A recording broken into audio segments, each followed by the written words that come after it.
Rambam. We are in the 12th book. We're doing business law. And today, actually, we're doing gift giving, the laws of gifts. Very different. It's going to be a different idea than what you think. What's called a gift? When is it a gift? What? The I the idea of the world is when you say the word gift, what are you thinking of? Oh, what am I getting? Right? That's what you think. When the word gift is, from a Jewish perspective, is, oh, what's the gift I'm giving?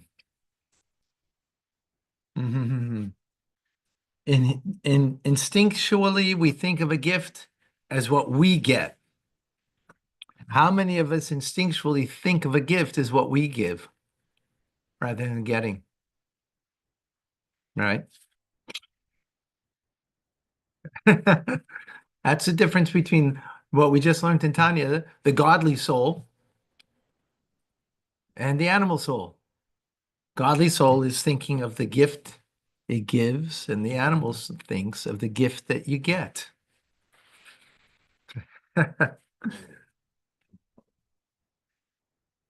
And that ties in with the season of being joyful. Hanukkah, that is. Okay, we're learning chapter 4 of Schia Umatana. We're learning the laws. Before we learned the laws of Hefker, the things that are ownerless, and how you acquire something that's ownerless. And now it's about gifts. Once a person acquires a gift, he cannot nullify his acquisition. It's yours. To cite an example, a person received a gift and acquired it. After it entered his domain while he remained silent, he retracted and said, I do not desire it. All right. Someone gifted you a piano and it was brought to your home and you were silent. So it was a gift. Right. So once it's there, it's in your domain, and you remain silent, it means it became yours. And then afterwards, you retract and say, I don't want it. It is nullified as a blemish, and his statements are of no consequence. Just as the giver cannot retract, so too the recipient cannot retract once he has acquired it. So the giver gave it. You can't say, it can't be an Indian giver.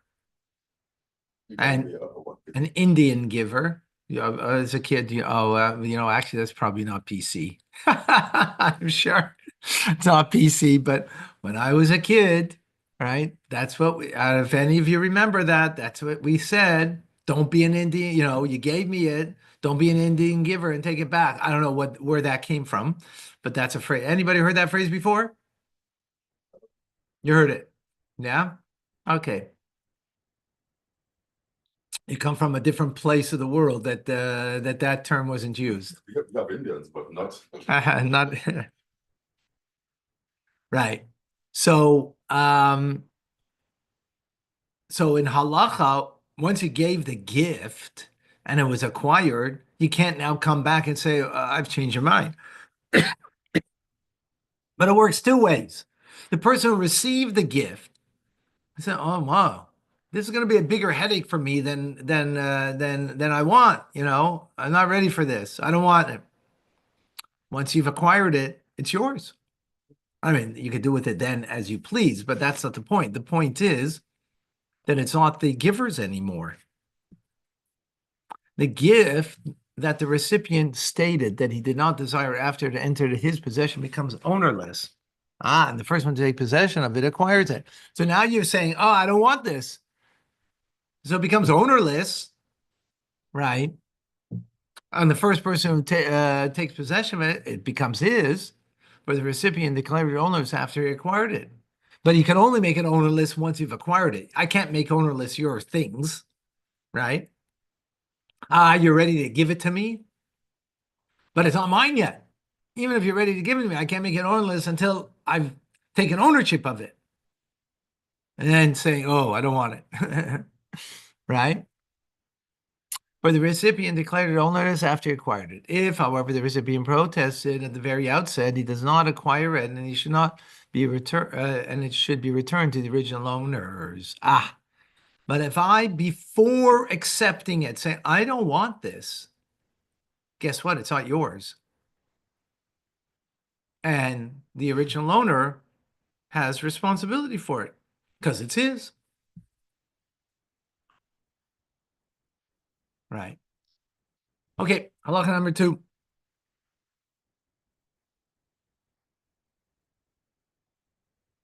Following rules apply when a person transfers ownership from an article to a colleague through the agency of a third party. Now you're doing through a third party, right? So once the third party takes possession of it, he performs mashicha. He moves the object on a movable property, right? A deed of transfer or landed property reaches his hand, or he manifests ownership over the land, right? You changed the locks or you did something, right, to show ownership of a property, for example, right? His colleague acquires a gift. So since,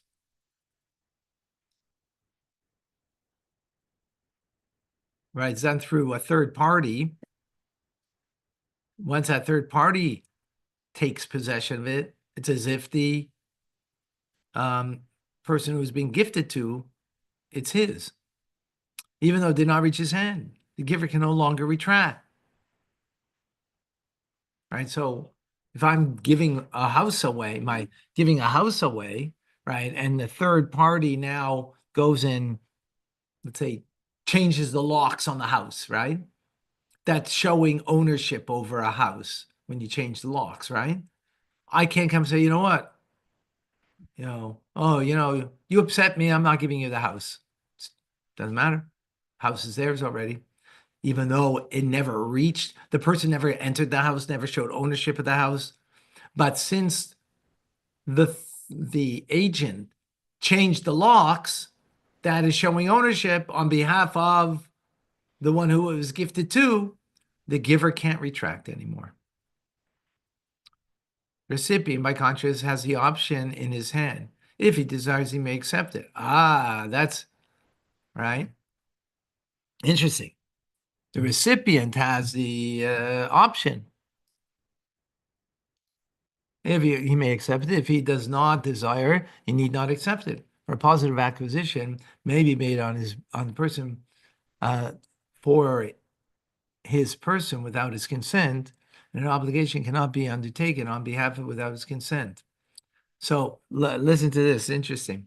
We're talking about a third party over here that the recipient of the gift doesn't even know. Let's say I made, Menachem Hill, I made you my agent to, to give to give my phone as a gift to Yankel, right? And you went and you changed the password on here. So that kind of, let's say halachically, that shows, that you have ownership over this, right? On behalf of the recipient. I can't at that moment say, you know what? I changed my mind. I don't want to give it as a gift. It's too late. Even though the person who is being gifted to isn't aware, right? I can't now retract. But now the Yankel who is unaware, and you come to him and you say, this was gifted to you. Rabbi Fein had gifted this to you. He says, smartphone? I don't want it. I gave up my addiction. I don't want it. He has the right, even though I don't have the right to retract, but he has the right because since he wasn't aware, once he becomes aware, he doesn't have to accept it. Right? He doesn't have to accept it. Me, I am aware because I gave it to you as an agent, right? The fact that you changed the password, by way example, and you showed ownership over the product, over the phone, that I can't retract anymore. So it belongs now to the agent. No, it belongs, you're an agent does not belong to an So agent because you're acting as an agent for Right. someone. So who's now the owner of the Yankel, if he accepts it. But if it refuses, So then I'm still the owner. Oh, okay. I can't retract, but he doesn't have to accept it. Then it comes back. Okay, so Then it becomes back to me. Got it?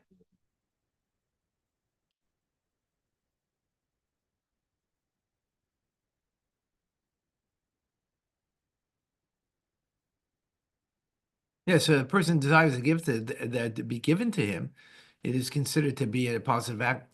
Because in other words, an agent, if I'm getting a gift, the gift means it's something positive for me, right? But if I say self, oh no, I get that in my hand, my addiction comes back. That's not positive for me. I don't want it. So therefore, you didn't act on my behalf. An agent means you're acting on my behalf, but you didn't, because for me, this is not on my behalf a positive thing.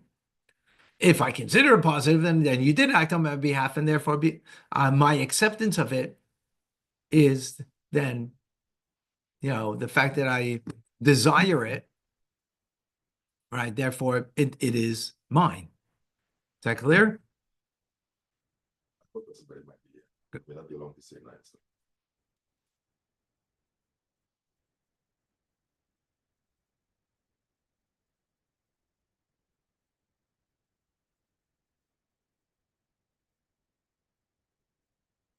So is it for the recipient to determine whether it's positive for them or not? Who determines? The recipient, of course. The recipient. Well, of course, obviously, because the recipient is the one who's getting it, so Right. he has to determine if it's positive. But Wait a second. I thought that Yankel would be thrilled with this. Well, that's me.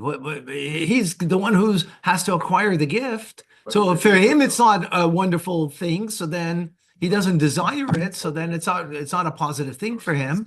If the agent believes it's not going, But the agent is only an agent. They cannot make that decision on behalf of the. No, unless he was told. Remember, in this instance, he's not even aware of it. I just told you, here, bring it to Yankel. I want to give it to as a gift. But I know Yankel has a problem with that. Addicted. So well, okay, but that's not the point over here, right? First of all, your awareness doesn't make a difference, right? Because you're only a go-between. So it's not your awareness. You're just an extended arm. You're not the brain here. If you were the brain, then yes. If you were the will, yes, but you're not. Yankel is, because he's the recipient. You're just an extension of his arm. You're an extension of both arms, actually, on my behalf and on Yankel's behalf. My behalf, I gave it up already because you already exhibited on behalf of Yankel ownership. Yeah, but I know it's not good for him. I know it's not good. But you're not a brain. An agent isn't a brain. He's an arm. Right? He's an arm. So okay, so so what's that got to do with agency? You could do, the only thing is, I'm not going to bring it to him because he's going to be upset with me. So okay, so you're not going to bring it to him. So I'll find another agent. You know what I mean? That's not the point of agency. But you're mixing up what a thing is and what, the person, so he won't be the agent. So he won't be my arm. That's all. Yeah, but that's not the halacha. That's not the point of halacha, though, right? That's, of course, you have the choice in that, but that's not the point of halacha. Halacha is you're an agent means you're just an arm. That's it. Yeah. Okay, number 3. There's an unresolved question among our sages when another person accepts a gift on behalf of the recipient. When the recipient hears about the gift and remains silent, afterwards he protests and states that he does not desire to receive it. We do not know whether the reason he remained silent at first is that he desired to accept it, or the reason he protested was that he retracted. Right? Thank you. Or perhaps he remained silent on the outset because nothing had reached his hand at the time. When the article did reach his hand, he protested, and his ultimate statements reveal his original intent. Right. So that's it's a question. What like his silence? What does that mean? How do we define that? Right. That's the issue. Therefore, if another person comes first and acquires the article himself, it should not be expropriated from his possession. For perhaps the recipient originally acquired the article, and when he said, "I do not desire it," he declared it ownerless, as explained above. so, so we can say like this. So right? You're my agent. You give it to Yankel, but Yankel heard about it first, about the phone, and he remained silent. He didn't say anything. Does that silence mean acceptance? Or maybe it means since the phone isn't here, right?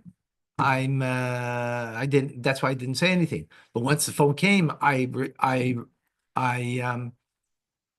protested. I don't want it. So let's assume for a moment, um, let's assume for a moment that you accepted it. It's considered you accepted it, right? And now you protest, you don't want it. That protest makes it ownerless because it was mine first. But I protest, it means they're ownerless. That means now if Schmerel comes and takes the phone, it's his because it's ownerless.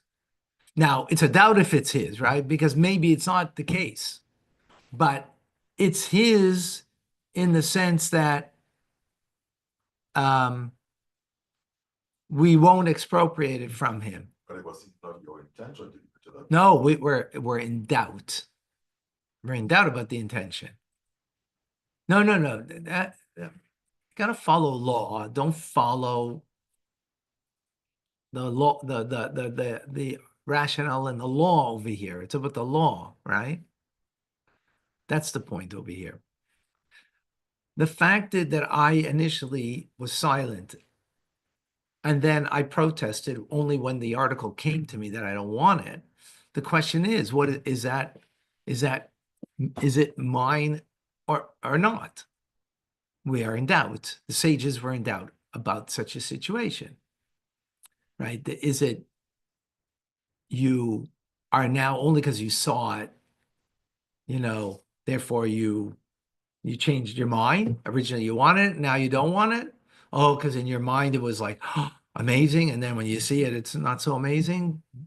But that's changing your mind, right? So then it was yours, and now when you change your mind, you say you don't want it, it means it's ownerless. That means another person can come and take it.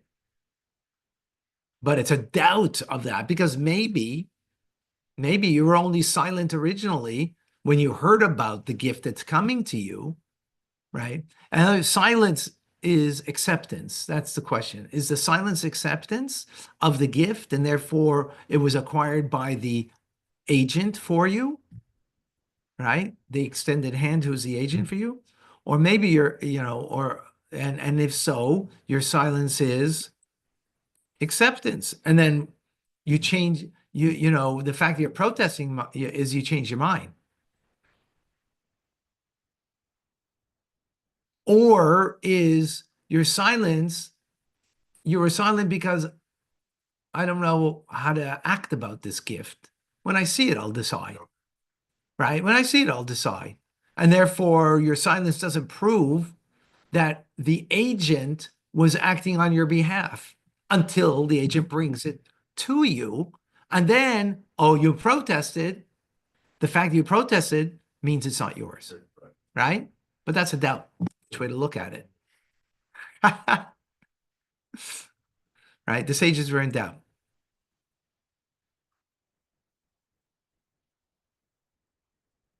If, however, the original owner comes and takes the article out of the possession of the person who took it, it should not be appropriated from his possession. Now, let's say, right, let's say the original owner now, me, Yeah. right? Menachem Hillel, you brought it to Yankel. Yankel, he protested at that time, right? We don't know what that means, right? And Shmerel took it. I came to Shmerel and I said, hey, that wasn't meant for you. And I took it back. We don't expropriate it from me. Because maybe it is not ownerless. Maybe, as he says, the rationale is that perhaps the recipient did not acquire it when he said, I do not desire it. His ultimate statement reveals his original intent. Maybe, in fact, when he says, I don't want this, because he was waiting, he was silent originally because he was waiting to see the product to see if it's something he really wants or not. And then when he saw it, I don't want it. I don't want that. No, I don't want a clear cover. I thought it was black. Whatever, it doesn't matter, right? Whatever reason, it's irrelevant to what the reason he doesn't want it. But he's revealing now what his intent is only now. Because when he was silent, he wasn't certain if he wants it or doesn't want it. Because it wasn't there, it wasn't present. It was only, it's you called the guy and you told him, I have a gift for you. I want to bring it over. Oh, look, I hear. Okay, come. But just because I say, okay, come doesn't mean I want it. Right? So therefore, the fact that that Yankel protested, right? Who does it belong to based on this rationale? To me, because he protested that he doesn't want it. So that means it's still my possession. Shmerel took it. I just took what belongs to me. And therefore we don't expropriate it from me because maybe the rationale is this. We're in doubt. That's the whole point over here. Thus, the person taking possession is not acquired and remains in possession of the original owner. If you're getting this, that means you got a good head. If you're not getting this, we got to screw it on a few more times ahead, and you'll be okay. All right, we're going to stop over here, folks. Amazing. Thank you. Thank you all. Thank you. Freilich and Bye. Hanukkah.